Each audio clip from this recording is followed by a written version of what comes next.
Hello, J-Street. Dear friends,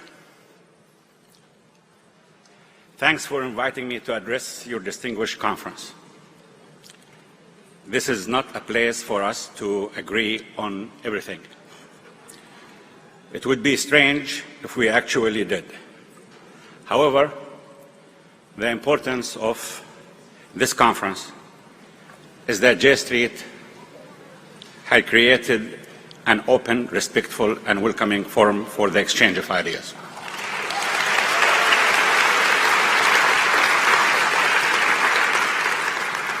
It's ironic that some on both sides, Palestinians and Israelis, did not want me to be here today. Some Palestinians called to boycott this conference. Some Israelis asked other participants not to take part because I'm a speaker, because it's J-Street. I'm here not because of indifference or insensitivity. I'm here because I believe we and J-Street can make the difference.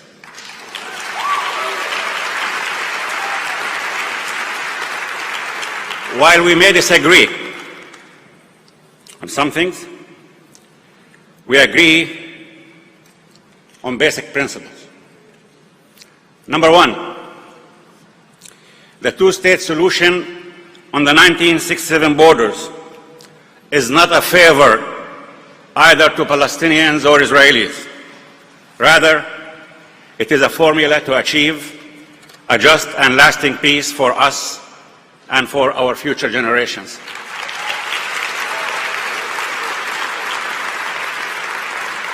Second, occupation corrupts.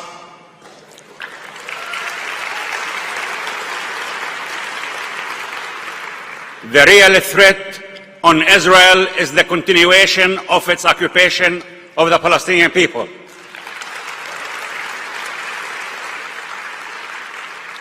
What you see in Israel today, racism and the appetite for further land grabs have become mainstream, is a consequence of decades of occupation carried with impunity.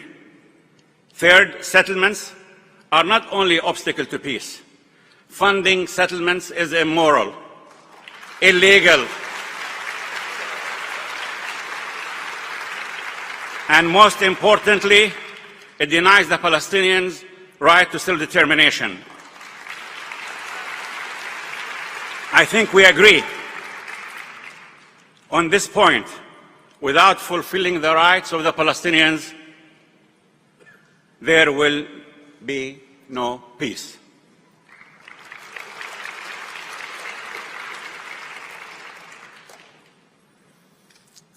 I'm not here to speak about the future of Israel. They, Israelis, can decide it.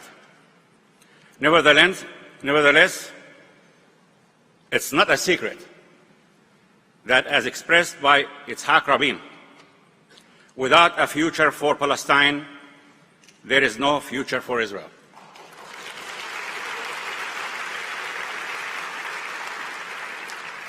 The facts are clear.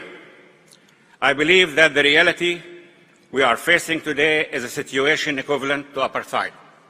And I'm certain that most of you present here today don't have the stomach to remain silent while the policies of occupation, discrimination, and oppression of my people, the Palestinians, simply because we are not Jews.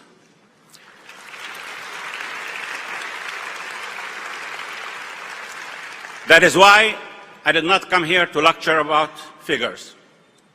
I'm not here to remind you that for the first time since 1948, there are more Palestinian Christians and Muslims than there are Israeli Jews within the territory of British historic mandated Palestine.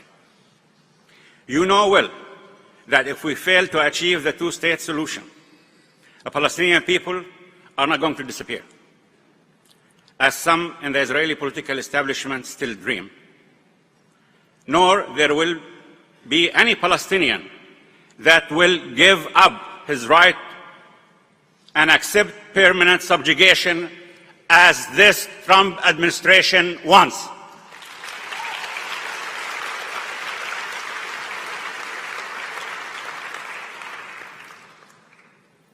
They cut the aid of hospitals in East Jerusalem. Augusta Victoria is the only cancer center for the Palestinian people. It's about to close. They cut the aid to St. John's Hospital, operating in Jerusalem, serving Palestinian people for 141 years. They defunded UNRWA, United Nations Relief and Work Agency. They stopped the work of USAID, infrastructure projects throughout the Palestinian territories.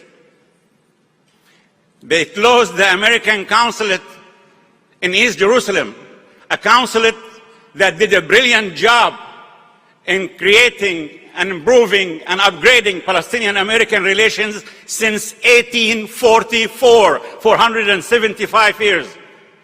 And they closed the PLO mission in Washington. They said settlements are legal. And they even omitted the term occupation from their dictionaries. And they took out from the map of the State Department the term Palestinian territories. They wanted me to come on my knees. I will not do that. We will not do that.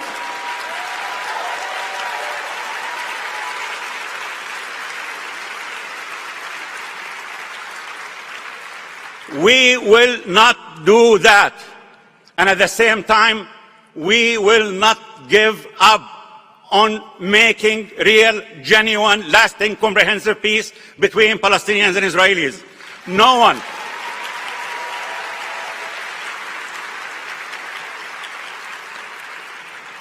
No one stands to gain more by achieving a peace agreement more than Palestinians, and no one stands to lose more in the absence of peace more than Palestinians. And we are committed to the two-state solution. Not because the term is nice, because this is the only option. Live and let live.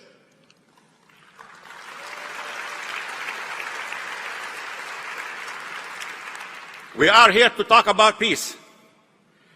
We mean meaningful, real peace. Not the empty words we hear from the Trump's peace team. Peace is an end that must be rooted in justice. We certainly cannot talk about peace without acknowledging the inalienable rights of the Palestinian people. As Palestinians, we clearly defined our national interest back in 1988, when, in a painful, historic decision, we recognized the State of Israel, right to live in peace and security on the 1967 borders, and fully endorsed the international formula of a two-state solution. While we still support this formula, it's now opposed every day in word and deed by the Israeli government and by the US peace team, and by others. The two-state solution is a well-defined formula and requires the end of the Israeli occupation that began in 1967. It mandates the creation of a sovereign, independent state of Palestine on the 1967 borders with East Jerusalem its capital. It requires a just negotiated solution to the refugee issue based on the United Nations Resolution 194 as specified in the Arab Peace Initiative. There can be no two-state solution with annexation of East Jerusalem, nor with annexation of the Jordan Valley. The only two-state solution formula that works is the one where the rights of everyone, Israelis and Palestinians, are respected and dealt with under principle of equality. In this context of negotiations, there are formulas that can be found that will respect the interests and rights of all parties. This includes Jerusalem. East Jerusalem, the capital of Palestine, West Jerusalem, the capital of Israel, but then it can be an open city the day after peace.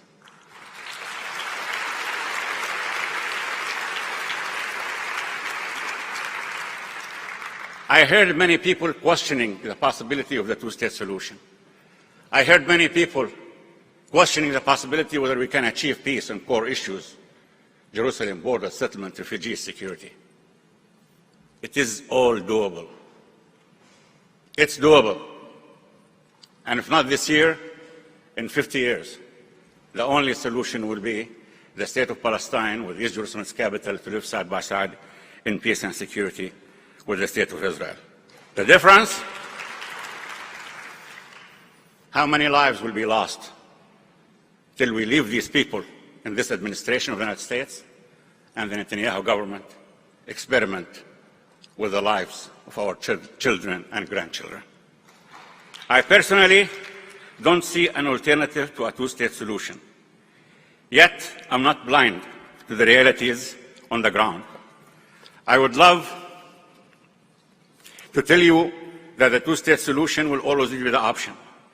Yet, many see the realities on the ground and that every day the prospects of the two-state solution slip further away.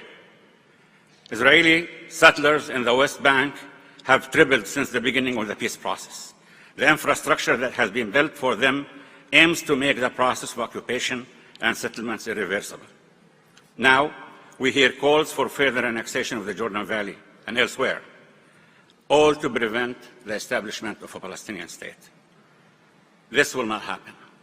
A Palestinian state will be created and will live in peace side by side the state of Israel on the 1967 borders.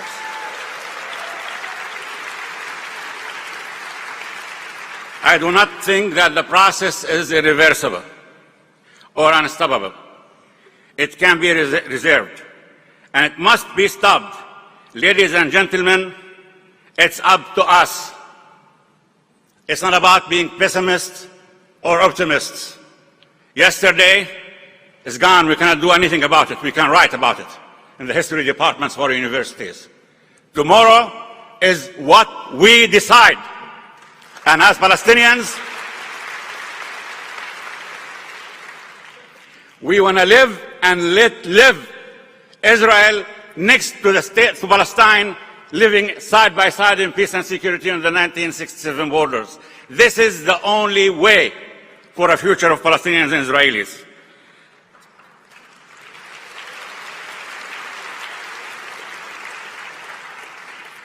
The occupation is not going to end out of goodwill and best wishes. It needs more than that. Here in the US, there are several organizations that participate in funding settlements. If you want the two-state solution, this has to stop. The US government is currently putting tremendous pressure on the UN not to publish the database of international companies operating in Israeli settlements. Israeli settlement products are the sweat and blood of the Palestinian people. It's really immoral. It's really immoral to deprive Palestinians of their natural resources, to defund them, and then go to Manama and call the conference prosperity for the Palestinians.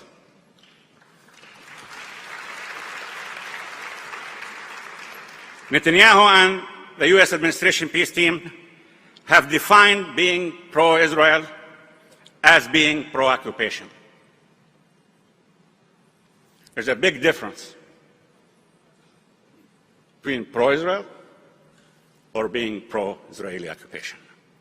As a matter of fact, being pro-Israeli occupation is being against peace and being against Israel, against Palestine, against democracy, against human rights, against everything we stand to achieve.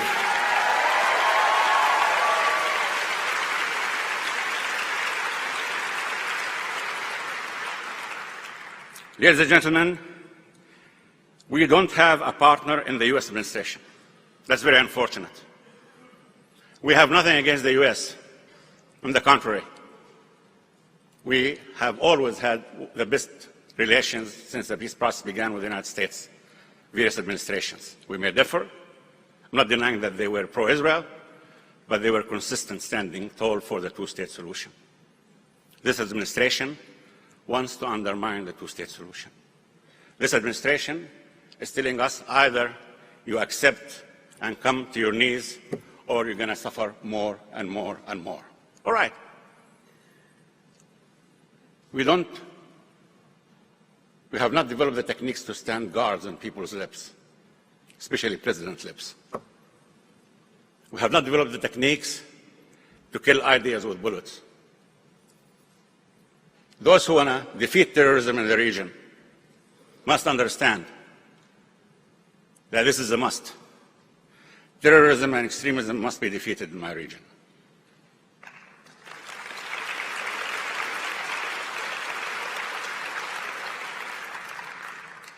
It needs two elements. One is peace between Palestinians and Israelis. And here we don't have to reinvent the wheel or eat the apple from the start. It's two-state on 1967 borders. The second is democracy in the Arab world. And anyone who says Arabs are not ready for democracy is a racist. To defeat terrorism,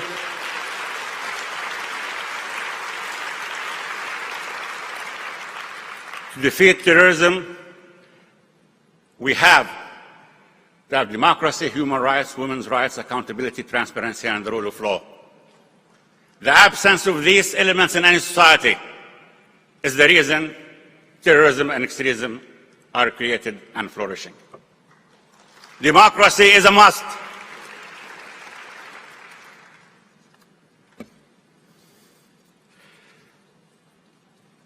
The closure of the Consulate in Jerusalem showed the ideological synergy between the settlers and the Israeli government and the US administration peace team. Ambassador Friedman referred to you in J-Street, I quote, as cabos, self-hating Jews. If you are cabos and self-hating Jews, how does he look at me? What am I? And then when he was asked in Congress and the Senate confirmation about annexation and whether he would support it or not, he said, no, I will not support annexation. And he was cutting the ribbon in the Golan Heights, announcing its annexation, and he supported the annexation of the Jordan Valley. This is part of a difficult moment for all of us. For all of us who struggle for peace and human rights. And the forces against us are huge. The world is changing around us. Religious extremists, such as the white supremacists, right-wing populists, have taken a prominent space in international politics.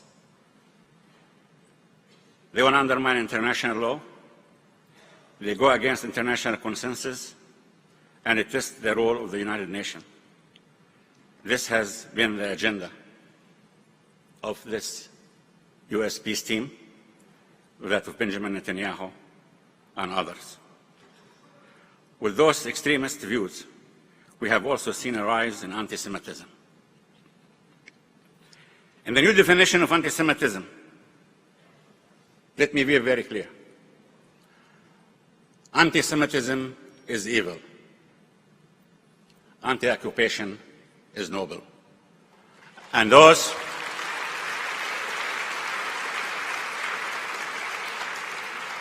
who are trying to mix between the two are determined to defeat us. Because I could care less if someone's pro-Palestinian or pro-Israel. My world is divided between those who are pro-peace and life and those who are against peace and ally with death. That is the truth. Anti-Semitism is evil, shameful, and unacceptable wherever it's found. Using this term to refer to those who oppose the Israeli occupation is an ugly distortion of reality, because being anti-occupation, as I said, is noble. Referring to those of you here and who call for an independent Palestinian state to live side by side the state of Israel and the 67 borders as self-hating Jews is despicable. We should fight all those attempts. As today, several presidential candidates, I heard them. I was so encouraged, and I'm sure I'm going to hear Mr. Bennett and Senator Sanders after me. Yes, it's time to stand tall. It's time to stand tall. We should start telling people what they should hear, not what they like to hear. Judaism is one of God's great religions, like Islam and Christianity. Judaism, to us, as Palestinian, Christian, and Muslims, was never a threat, will never be a threat. My conflict with Israel, I want Mr. Friedman to listen to this. My conflict with Israel is not over something written in their holy book or my holy book. My conflict is a political one, territorial one, national one, and it's doable, solvable through negotiations.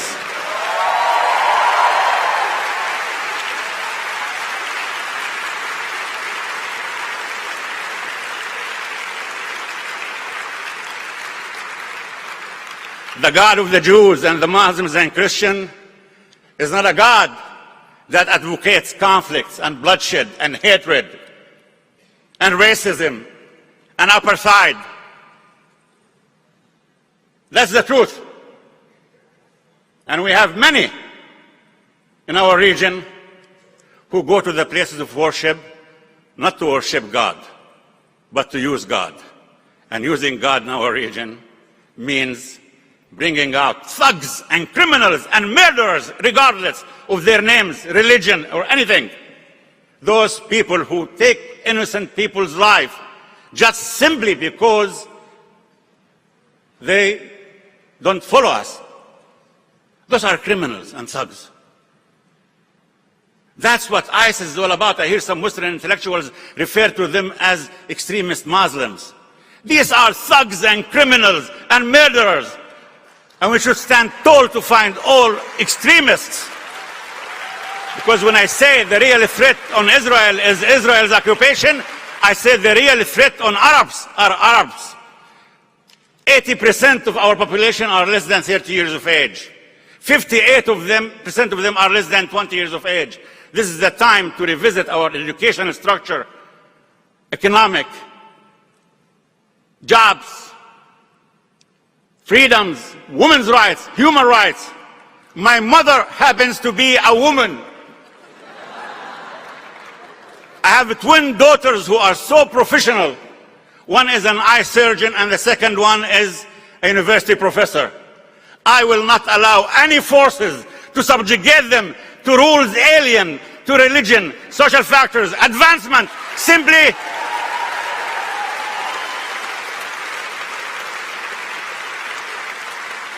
because they want to bring the destruction of normal life. 2 weeks ago, President Mahmoud Abbas announced and called upon Palestinian peoples to go to elections. We will have elections.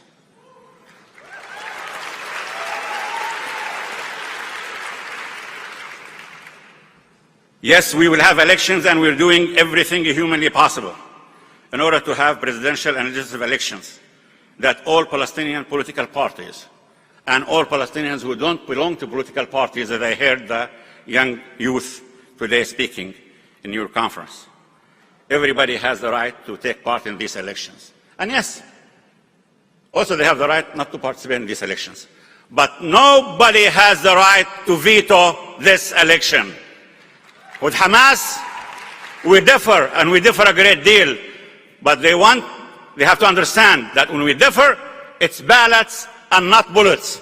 It's ballots and not bullets. And now that's the real challenge. We need your help. Elections must take place in the West Bank, Gaza, and East Jerusalem. With East Jerusalem, we have arrangements that we did the elections in accordance with in 1996, 2005, 2006. We don't see any reason why the Israeli government should stop us. If they want to stop elections in East Jerusalem in accordance with the signed arrangements, that means they don't want democracy. They don't want this leadership. They want another leadership. They don't want a leadership led by Mahmoud Abbas and us who want to negotiate and reach a solution with nonviolence and through negotiations, peacefully. Just one question, I leave it to you. if they don't want a Palestinian leadership that believes in two states and peace negotiations, void of violence, what do they want? Do they want those who send suicide bombers? I want to finish by saying, a few weeks ago you celebrated Rosh Hashanah, which represents a new beginning. In a few weeks we will be celebrating Christmas in Bethlehem, which represents the birth of hope for many. We have no right to give up. We have no right to give up.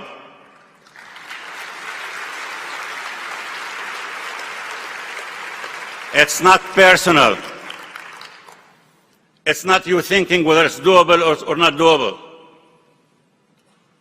I'm not that intelligent to be a pessimist. But I know that together, if we don't give up and we stand tall to determine our future, we will succeed. I believe we together can make it. Israelis and Palestinians can make it.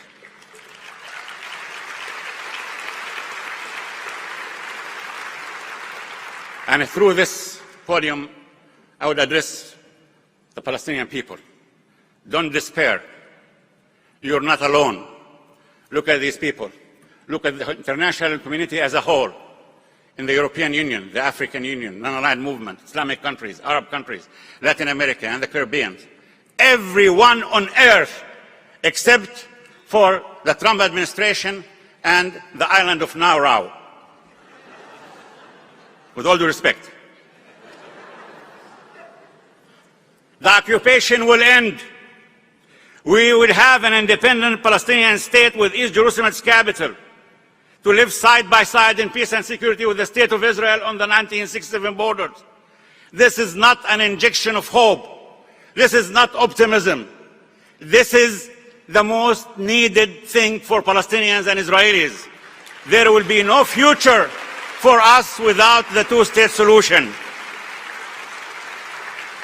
We know the formula. We know it's achievable. Let's keep working for that shared goal. Let's not give up. Let's not give those elements on both sides who want to undermine the future, peaceful future. We're not great, and we don't want to be great. Peace for us and the Israelis is about being normal. Help us. Stay the course with us. Stand tall with us. Don't give up.